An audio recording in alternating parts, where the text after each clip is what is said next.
एक शांत छोटे से गांव में, जो हरे भरे खेतों और रंग बिरंगे फूलों से घिरा हुआ था, दो सबसे अच्छे दोस्त रहते थे, सोनू और मोनू।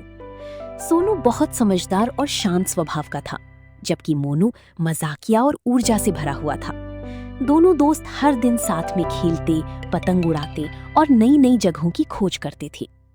एक धूप भरी सुबह सोनू एक चमकदार लाल पतंग लेकर मोनू के घर दौड़ता हुआ आया। मोनू, जल्दी बाहर आओ, सोनू उत्साह से चिल्लाया। आज पतंग उड़ाने के लिए हवा बिल्कुल सही है। मोनू तुरंत बिस्तर से कूद पड़ा और हंसते हुए बोला, तो फिर हम किस बात का इंतजार कर रहे हैं, चलो। दोनों दोस्तों ने अपनी पतंगें उठाईं और गांव के पास वाली बड़ी पहाड़ी की ओर दौड़ पड़े। आसमान चमकीला नीला था, पक्षी मधुर गीत गा रहे थे और ठंडी हवा खेतों में धीरे धीरे बह रही थी। कुछ ही देर में रंग बिरंगी पतंगों से पूरा आसमान भर गया।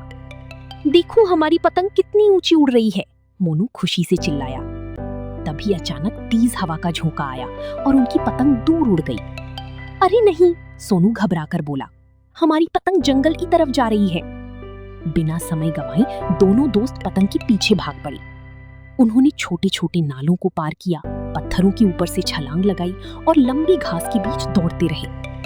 आखिरकार वे जंगल के किनारे पहुंचे, जहां उनकी पतंग एक विशाल पेड़ में ऊंचाई पर फंस गई थी। मोनू ने सिर खुजलाते हुए कहा, अब इसे नीचे कैसे उतारेंगे?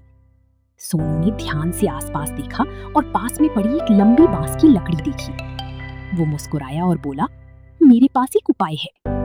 दोनों दोस्तों ने मिलकर काम शुरू किया। मोनू एक पत्थर पर चढ़ गया और सोनू ने सावधानी से बांस को ऊपर उठाया। कई कोशिशों के बाद स्विश, पतंग पेड़ से छूट गई और धीरे धीरे नीचे आ गई। मोनू खुशी से चिल्लाया। तभी उन्हें पास से हल्की चहचहाने की आवाज सुनाई दी। पेड़ के नीचे उन्हें एक छोटा सा पक्षी का बच्चा दिखाई दिया, जो अकेला और डरा हुआ था। सोनू उदास होकर बोला, मुझे लगता है ये अपने घोंसले से गिर गया है। दोनों ने ऊपर देखा तो पेड़ की ऊंची शाखा पर एक घोंसला दिखाई दिया। हमें इसकी मदद करनी चाहिए, मोनू ने कहा। बहुत सावधानी से सोनू पेड़ पर चढ़ा, जबकि मोनू नीचे से शाखा को संभाल कर खड़ा रहा। धीरे धीरे सोनू ने उस छोटे पक्षी को वापस उसके घोंसले में रख दिया। माँ चिड़िया खुशी से उनकी चारों ओर उड़ने लगी और जोर जोर से चहचहाने लगी, मानो उनका धन्यवाद कर रही हो। मोनू मुस्कुराकर बोला, दूसरों की मदद करके बहुत अच्छा लगता है। जैसे जैसे सूरज ढलने लगा, आसमान नारंगी और सुनहरे रंग में बदल गया। दोनों दोस्त पहाड़ी पर बैठकर अपनी पतंग हाथ में लिए सुंदर सूर्यास्त को देखने लगी। सोनू मुस्कुराकर बोला, आज का दिन सबसे शानदार रोमांच था। मोनू हंसते हुए बोला, हाँ, और हमने एक छोटी पक्षी की जान भी बचाई। दोनों सबसे अच्छे दोस्त खुशी खुशी गांव लौट गए और अपनी अगली रोमांचक सफर की सपने देखने लगे।